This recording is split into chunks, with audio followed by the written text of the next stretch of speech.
I think we can start.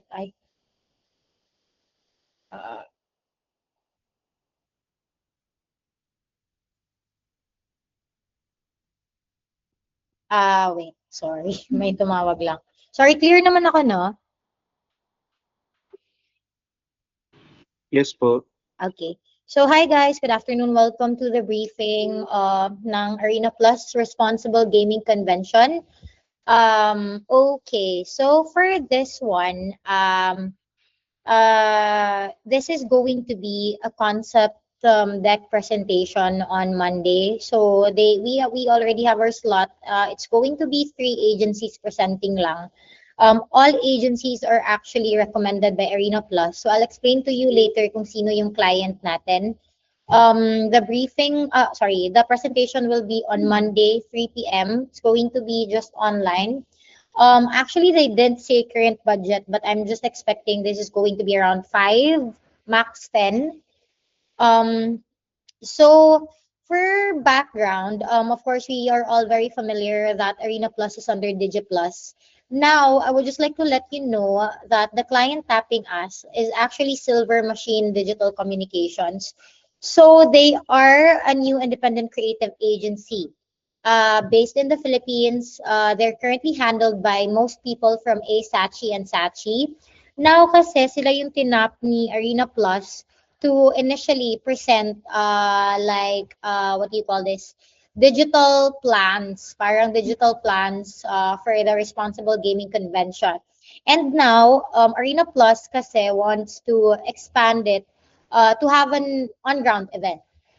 So I'll let you guys skim through the client background na lang for Arena Plus. I think some of us are very familiar that it's a sports betting platform, mainly focusing on basketball, volleyball, football, and baseball. So I linked also some of their socials here.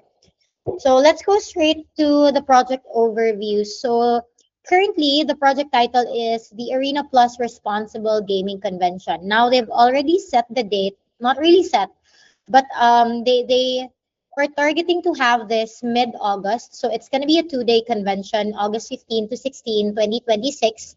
Um, every day, they want it to be a 10-hour duration um, convention, and they want to have like a mini concert paggabi with known bands. And then I'll explain to you later the road show. When once you see the full picture of this Arena Plus RG Con, they currently call it the Arena Plus RG Con. So client was previously considering venues like Metro Tent, One Ayala, and SMX, but they find it too far and not central to the city. So, as you all know, I've already asked our marketing officer to collate all venues. I already have that deck. I will just link it here to be able to help us. Because one of the requirements declined for the presentation on Monday would be venue options and then the concept deck. So for the venue, they're open to anything as long as it can be indoor. It should be indoor actually kasi mahirap mag-outdoor. And then around Metro Manila, something that's not too far. So as you can see here, they're always considering talaga yung aircon, medyo maarte kasi si Arena Plus. And then the location also. Um, I feel like they want areas like BGC, Makati, Pasig, anywhere that's actually near to the public because basically the attendees of these would be most likely Arena Plus users, mga Arena Plus partners, mga VIP bettors.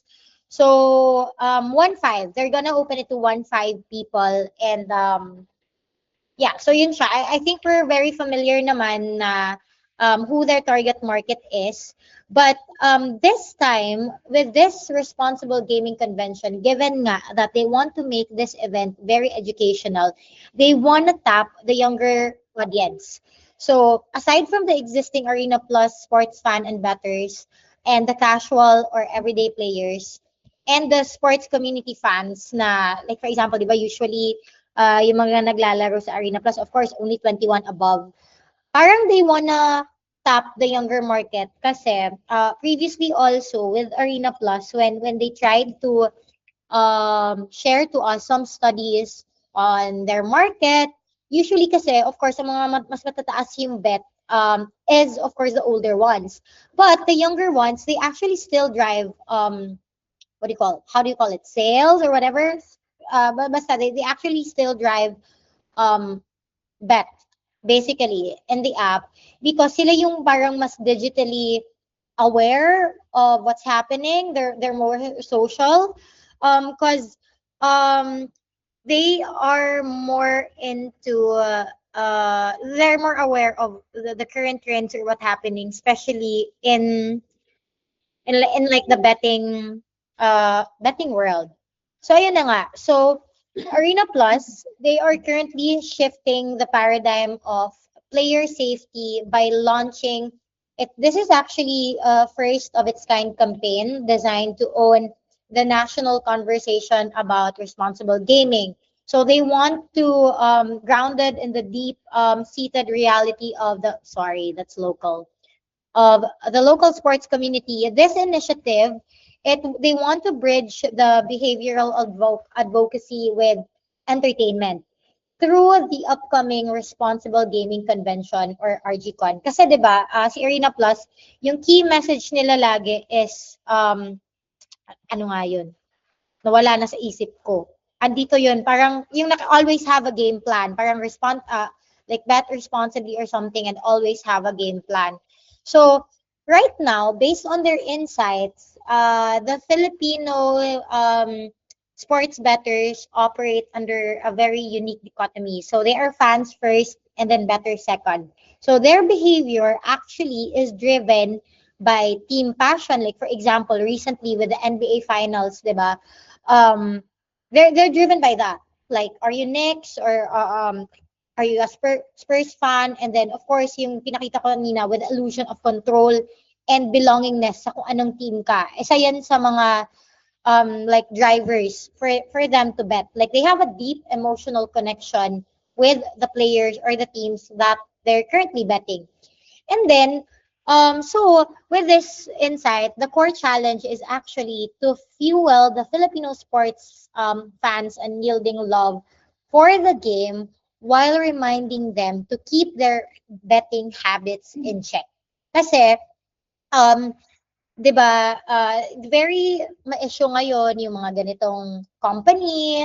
Of course, they're always nasisilip ni PAGCOR and all that. So, for this event or this project, they wanted to for this to be remainly interactive and inspirational as well as educational and intentionally steering clear of like yung mga ano, traditional convention na parang whole day ka na lang tutunganga, bored ka kasi puro talks whole day. Like they want it to be entertaining because the question we're gonna ask is bakit ba ako pupunta dyan? Anong makukuha ko?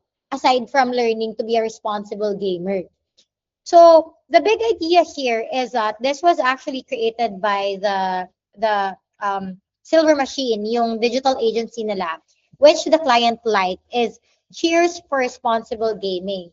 So, for us to be able to hit the balance between being educational and being an entertainment or interactive event, they are Arena Plus would like to introduce the Cheer Squad Plus.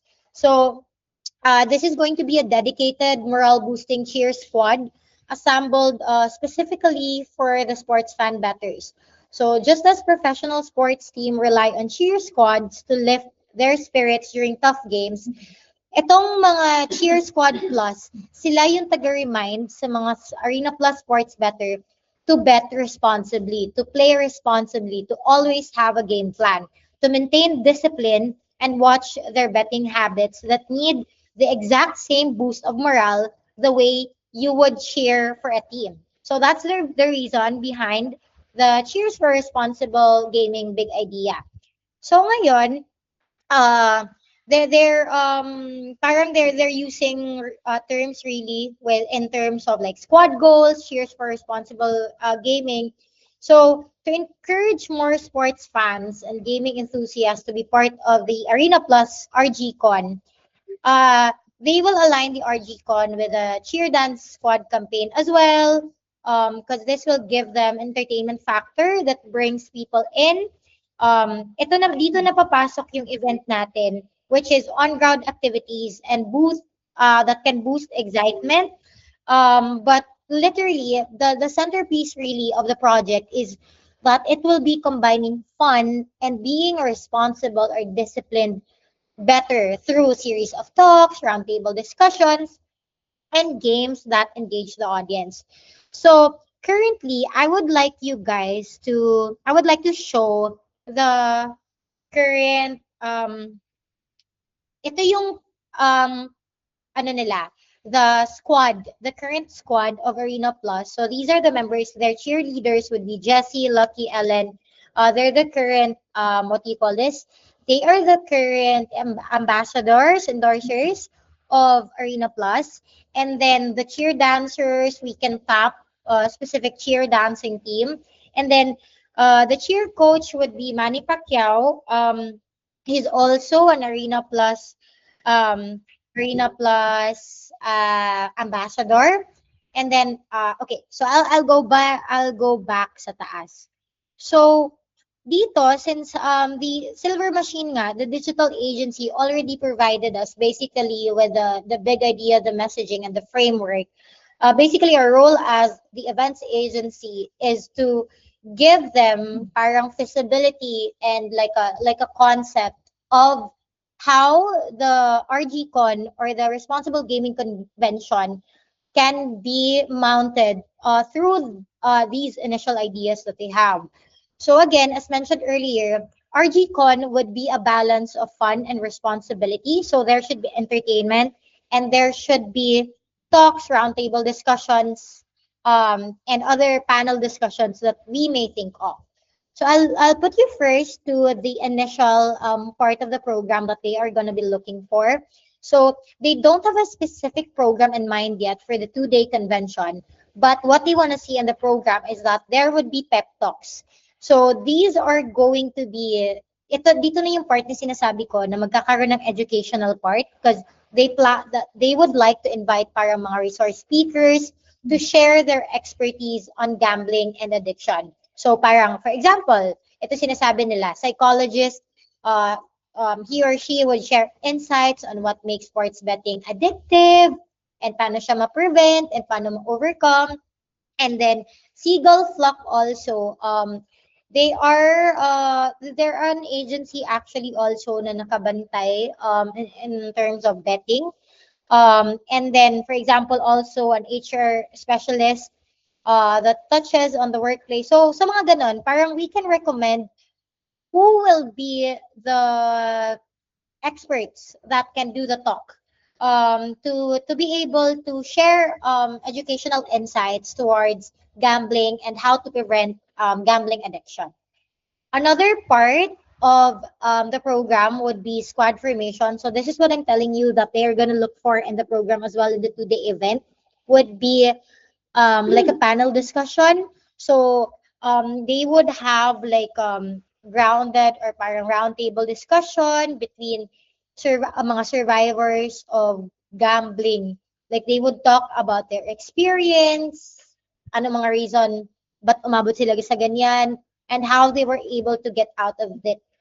The goal for this squad formation discussion really is for us to inspire um, I don't know how we are gonna message it, but for us to inspire, but not, ano ha, to inspire them na hindi umabot sa point na ma-experience nila yon, but also not to, paano ba, discourage them or stop them from betting because of course it's Arena Plus.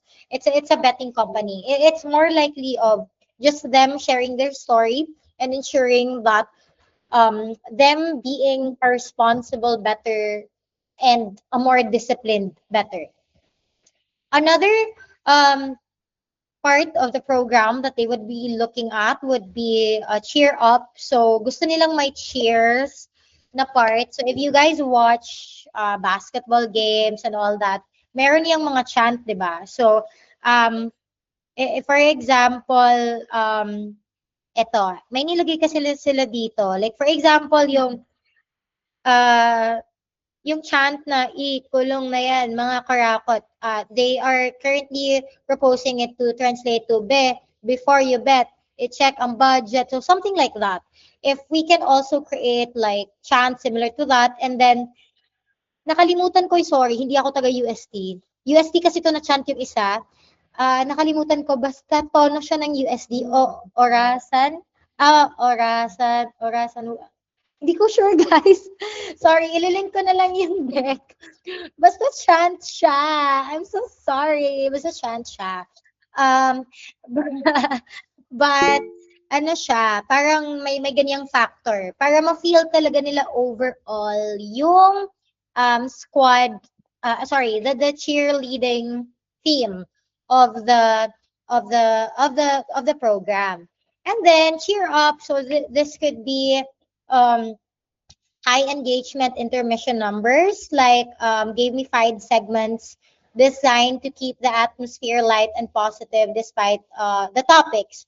So as you all know, hindi naman siya kailangan na straight talaga, as in whole day. May nakaplot kang talks the whole day, right? Kasi as mentioned by client, they don't want it to be like a very boring, straightforward na puro lang talks na convention. They want it to really be entertaining to Arena Plus fans. So, it could be, isa na yun kanina, yung mga chants, may mga sports trivia battles for them to be able to win something, mga live Q&As, and like, pwede din, surprise global athlete legend, si Derrick Rose. So, they can bring him in anytime.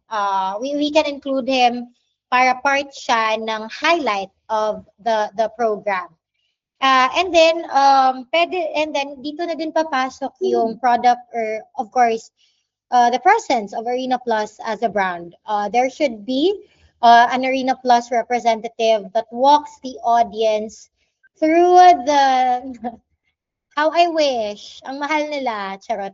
That walks the audience through the specific in-app tools and safety features of Arena Plus.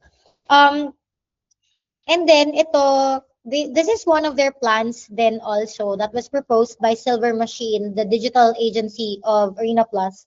They want to partner with UAAP to get college varsity cheer dancers nationwide to create chants and moves that could promote responsible gaming. So parang for amplification na to, na parang there would be a schools face-off and a series of elimination rounds.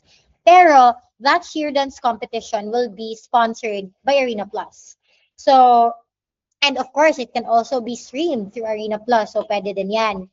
Now, ito na yung sinasabi kong roadshow. Sorry, I'll go later dun sa overall event convention setup in a while. But I'll also just give you a background on the roadshow. So, the roadshow, it's gonna come in 2 weeks after 2 weeks or a week after the convention on August 15 to 16. So what they want to happen on the roadshow is basically barangayan levels. There would be a barangayan level talk, pep talks, and cheer dance clinic lang. It's basically just a smaller activation, a smaller event from the RGCon. Kasi nga, di ba, if we check out the market of Arena Plus, I can send you the links of their current study of their current what do you call this market. Meron kasi silang parang anong tawag dito, the market usually is yung mga, like for example, mga nasa barangay, mga ganun. They really are very big on that market. So ayun siya, that's the reason why they want to have what do you call this, a road show. So, but that's something also na para siyang sustaining basically ni Arena Plus to different barangays, to different cities and all that.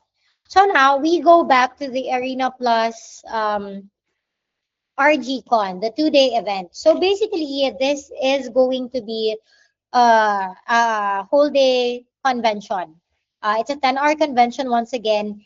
And again, since they were imagining for this to be really entertaining at the same time educational, they want to have side activities around the area. So again, the event must be unmistakably about responsible gaming. However, it should not feel like traditional responsible gaming seminar. Yun yung kailangan nating iwasan. They want it to be really engaging. They want it to be modern. They want it to be memorable. Given that this is going to be the first responsible gaming convention in the Philippines, they want it na combined yung sports, culture, the fan experience, the competition, and education. So actually, the reference here is basically the NBA crossover, the NBA Fan Fest, and all other NBA major sports convention. If you guys are familiar with these NBA crossover, this NBA Fan Fest, what usually happens in there is that they actually um, meron silang week long, usually kasi sa ibang bansa, it's really like week long event. And then what happens in the fan fest is that they really let their customers or their fans have an experiential parang it's a very experiential event na parang despite them introducing, like for example kay NBA crossover, they would be introducing some new features of or the teams or like NBA Store and all that. Hindi lang siya like talk and seminar, parang very interactive siya the whole time. So what is their expectation when they leave the event? Every audience should be able to say, I learned a lot about responsible gaming. Hindi nila expect na magiging fun pala, hindi siya boring. And then, especially, they want to put it in the mind of these target audience that Arena Plus is really very serious with them protecting their players. They don't want the players to be really addicted to betting. And that yung mga activities na yon, I know. It's very, yeah. That's why very challenging siya actually. Nang sinabi ng Silver Machine, the agency, they're like, I know this is very challenging because we are, Arena Plus is a sports betting brand, but well, they want to try this. So basically, the main stage, wala siya dito. But ito yung mga, ito pala, dito siya. The main stage is going to be the centerpiece of the entire event. So dito mangyayari yung mga expert talks, the roundtable discussions, if you would have yung music festival, not really music festival, the entertainment part, kung may artista kang ipapapunta, papakantahin mo ba si Manny Pacquiao, tsareng, mga personal stories, audience engagement, um, all that. So, again, please avoid long back-to-back talks. They're kinda iwasan that, please. They are more into, let's say, dalawang back-to-back, okay, and then the rest, you can let the people enjoy the booth, or you can have like a, sorry, sa NBA kasi yan, tinatawag namin yan na halftime game, ganon. Sorry, on-court game pala. And then the supporting activity zones and booth should be able to reinforce the content discussed on stage.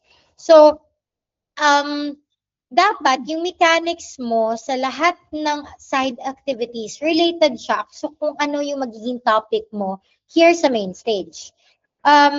Ito, mga sample games lang nila to, but they're open to they're open to, we can tweak it actually. But the guest should hear a concept on stage and be able to experience it through the activation. So, like for example, the topic is discipline and self-control. So, let's do a timeout challenge. So, nakikita nyo dito, you have to beat the clock and all that. So, we have to create mechanics for that.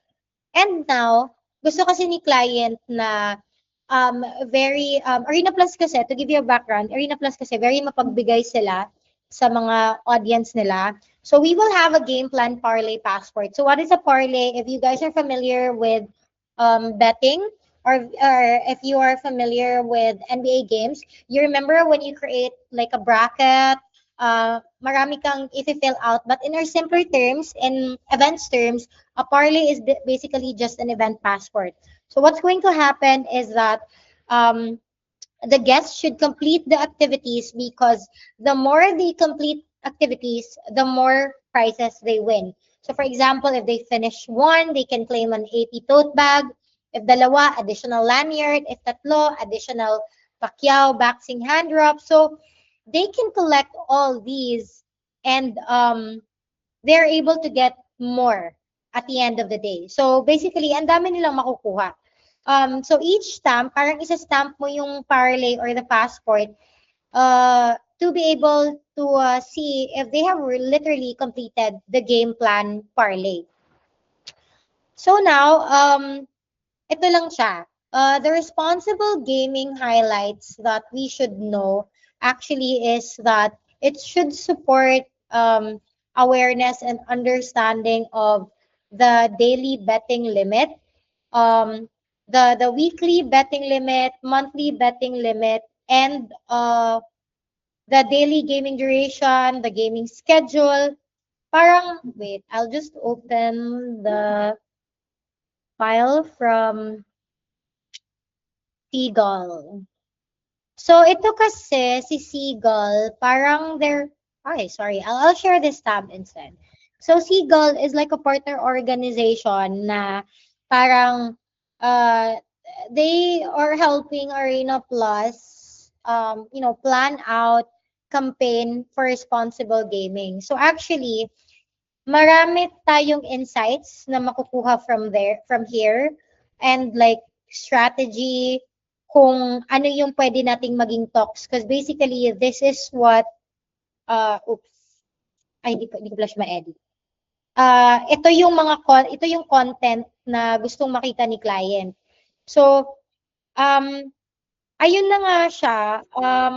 Aside from that kasi, since I would just like to reiterate na kinuha tayo ni Silver Machine dito, the partner agency of Arena Plus and Digital, kasi si si Silver Machine, they would be in charge of the TVCs. So I've linked this briefing deck already, but this is basically, they are basically in charge of everything that's digital push. So sila yung responsible for the digital strategy.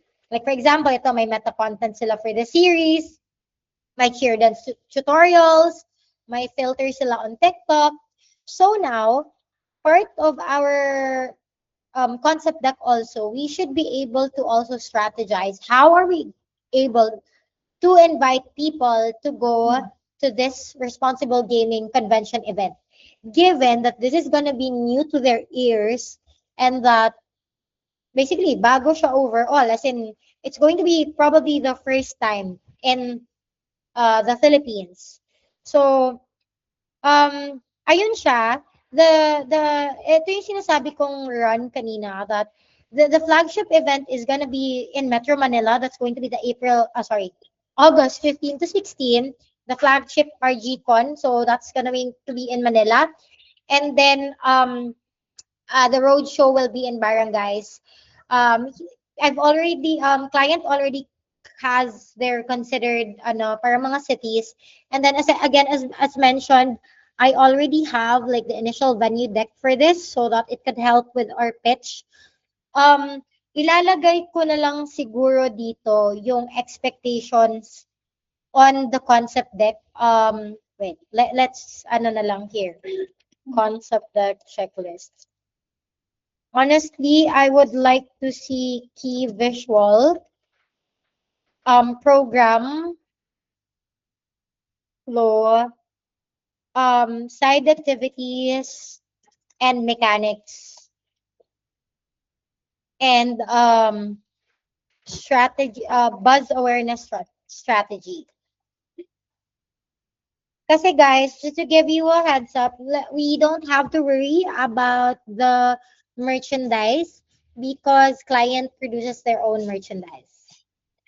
And then probably event passport sample. Ay.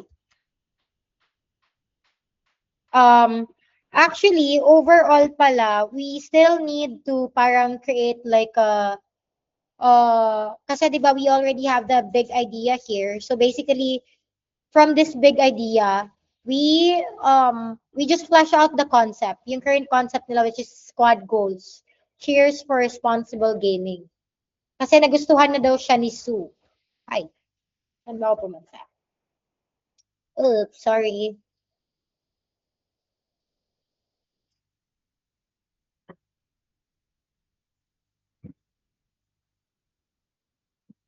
Anchored through. So, they actually sent an expectation on the key visual. They want to feature like yung mga brand ambassadors. Tapos naka-cheer dance attire sila and all that. Tapos, I think we're very much familiar naman how Arena Games, sorry, Arena Plus they do their mga flats or anything. Ay, sorry, wala naman palang design dito. Pero very ganyan ka-clean yung gusto nila. And then for the digital efforts naman, this is going to be for Silver Machine, yung nag-tap sa atin. Our focus really is more on the activation plans. So again, the event should feel very sports first, youthful, since again nga, they're tapping the Gen Z market, and then very high energy and interactive. So please avoid making it scary, avoid making it feel like, okay, it's going to be the talk whole day. It's going to be so boring. Let's make it fun. Let's make it entertaining. Sorry, I have to add here, including talent and host record. Yeah. So, ayun naman siya. Again, the theme or concept would be going around the cheer squad plus the game plan parlay, and then the key message here is san ka man tumaya. This is very I guess you already know kung saan, I mean nakikita nito sa mga billboards na ganito talaga yung messaging ni Arena Plus. San ka man tumaya, always have a game plan. So, the objective really is for us to position Arena Plus as the absolute or the top leader in proactive player protection and responsible gaming. And the creative challenge lang here is I know they're a betting company, but how do we make this convention or seminar event exciting? And reminding them to stay in check without talking them down, belittling them, or discouraging them also from betting.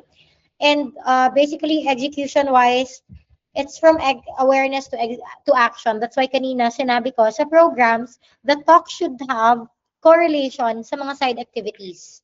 So, learn, experience, and apply. Yun yung goal ni Arena Plus. So, again, they don't have program flow yet. No specific KPIs. For the other participating bidders, may mga local akong nakita, but not relevant. Charot, joke lang.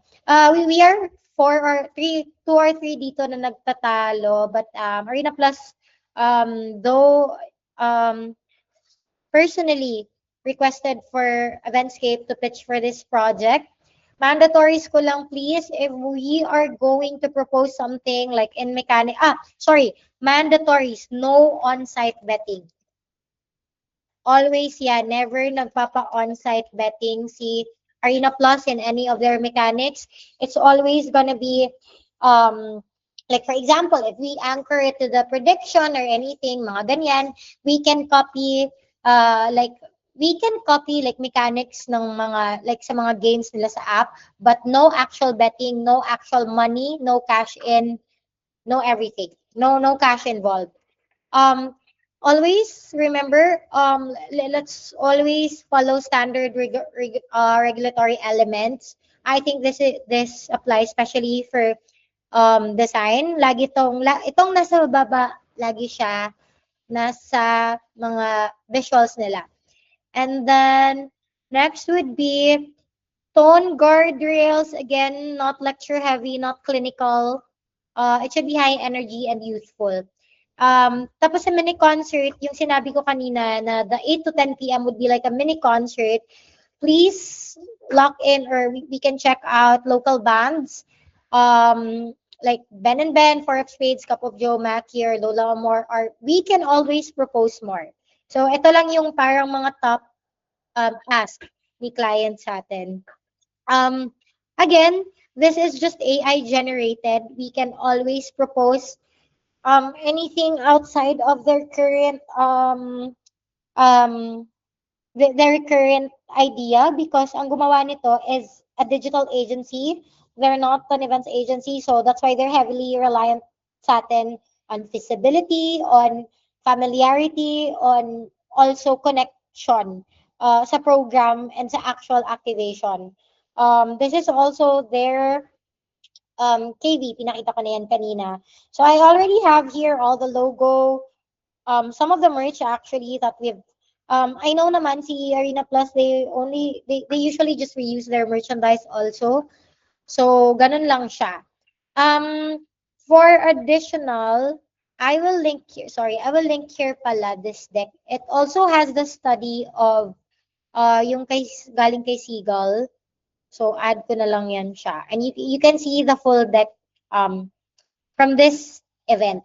From this link pala rather. So, oops, sorry, it's not full, it's concept and theme. So, ayun lang naman siya, guys. Do you have any clarification or questions? Sorry, I know it's kind of too much. But let me know how I can support. I have all the files from our previous Arena Plus.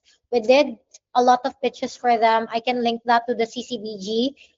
We also have links to their previous studies on their market, where we can better understand um, where they currently stand. I can link it to that. But really, for me, the most important thing, since this is a concept deck nga, is more on really fleshing out their concept. If we have more idea for the cheer concept, then the better. But Sue is already sold with that. It's really more on paano natin bubuoin yung on-ground event. So yun siya, guys. Any comments, clarifications, and the presentation is on Monday, 3 p.m. But this is online.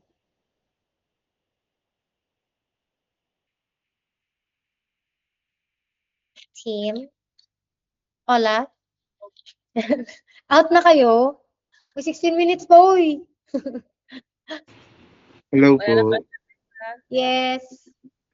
Wala naman pong question so far. Here naman, No. no? Actually, we can actually take into inspo from NBA FanFest.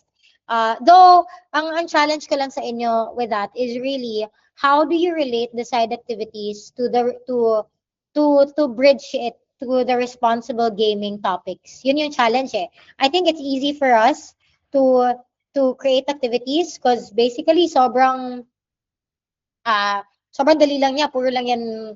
If you can see on the pegs, it's most likely mga shooting games, anything related to basketball. So it's the challenge really is to make that topic relatable to the side activity. So we have here naman sample. So ito yung gusto kong makita na, for example, naglagay kayo ng topic na let's say for example, ayan, yung mga ganito, saan siyang side activity ko makikita and ma-experience? Yun yung parang tanong. Which side activity will I be able to experience this? So, yeah. So, ganun lang siya, guys. So, yeah.